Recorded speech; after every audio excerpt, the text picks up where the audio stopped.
Feeling better, Hewitt? I'm all right. Good.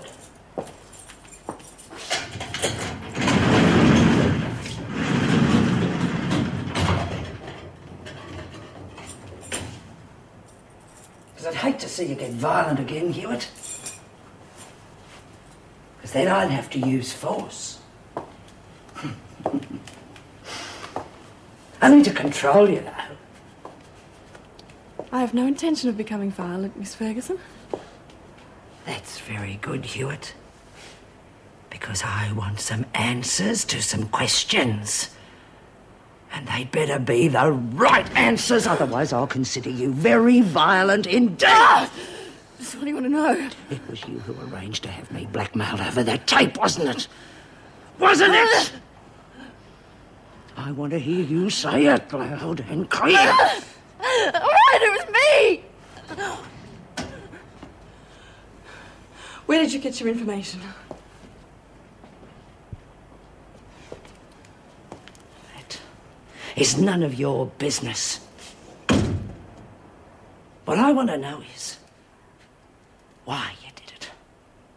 You know the game, Miss Ferguson. Anyone who wants to stay in business in a place like this has to cover their back. It's a pity you're not covered anymore. It'd be a mistake to take it out on me. I could arrange a nasty visit for you on the outside.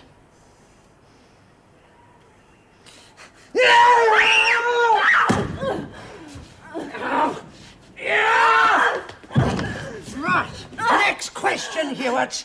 How do you get in contact with the Fellows Gang? Through the prison radio system, we use a code word. What is it? Bulldog! Oh, that's very appropriate, Hewitt.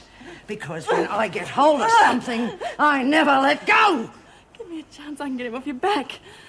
You'll do exactly as I say, Hewitt. You'll use that code word again.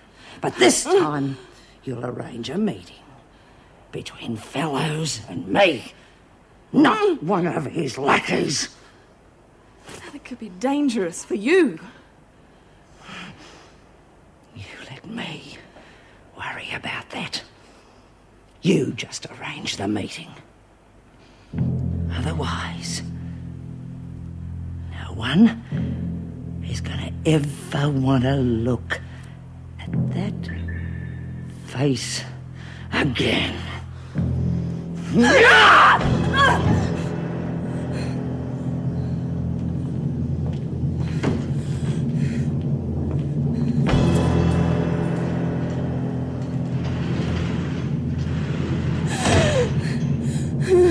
Look, Anne, there's a very good possibility that it's no more than a fibroid cyst. Many women develop them, especially as they approach middle age. But it could be the big one. I can't lie to you, yes, it could be. But I think you should wait and see before you let your imagination run riot. It's a possibility that has to be faced. Yes, I'm afraid so. Why didn't you see your own doctor about this? I tried to, but he'd been called away. I know it was stupid, but I couldn't face talking about something so potentially serious with a total stranger fresh out of med school. I know how you feel. It's a woman's natural fear is the greatest problem we face about this. Now, what's your doctor's name? Bascom. Oh, yes, I know him. He was very well known at the hospital where I did my internship. What happens now? Well, I'll give you this report to give to him. He'll probably want to confirm the lump with a mammogram, and then have you enter hospital for a biopsy, depending on the result. No, Scott, please. I don't want to know unless it's absolutely essential. And where are you ladies off to? We're just on our way to our cells to freshen up, Mr. Bridges. All right. Off you go.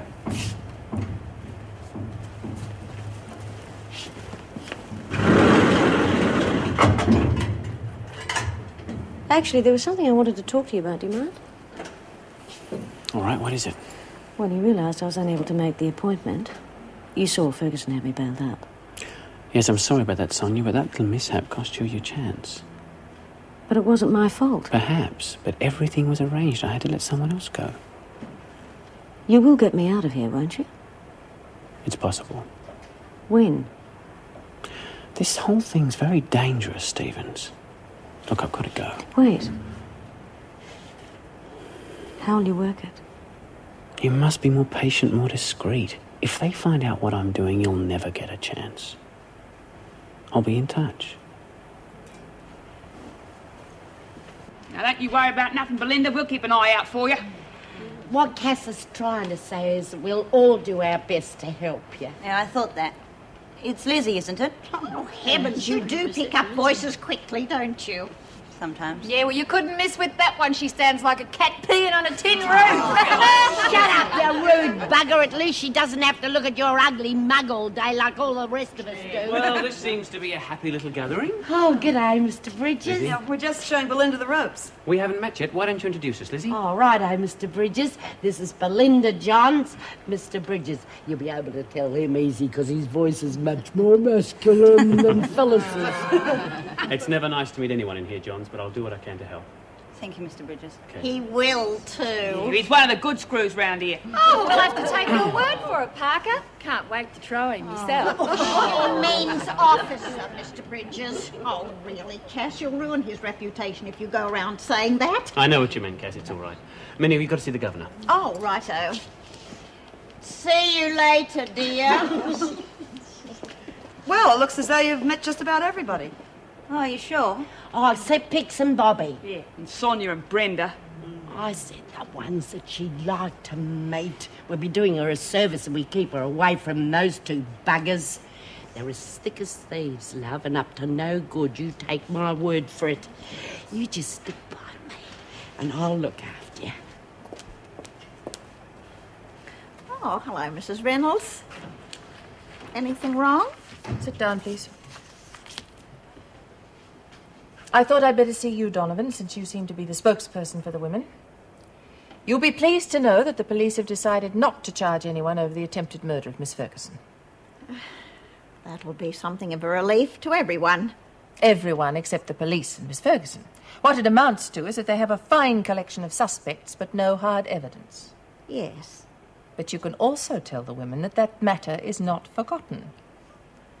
In fact, the department has ordered the suspension of all privileges indefinitely.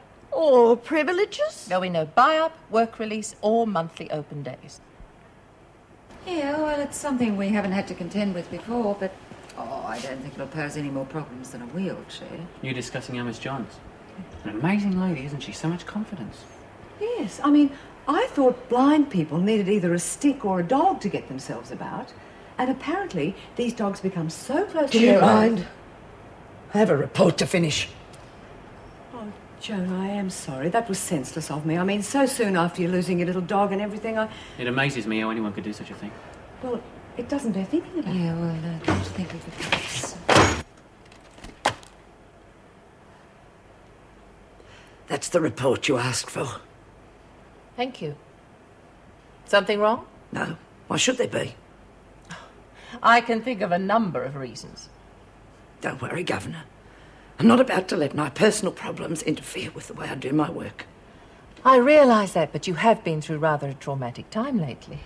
They won't wear me down. I'm sure they never will. But don't you think you should consider what it's costing you? If you want me to resign, say it. I hadn't even thought about it. But you've been through a lot here. I was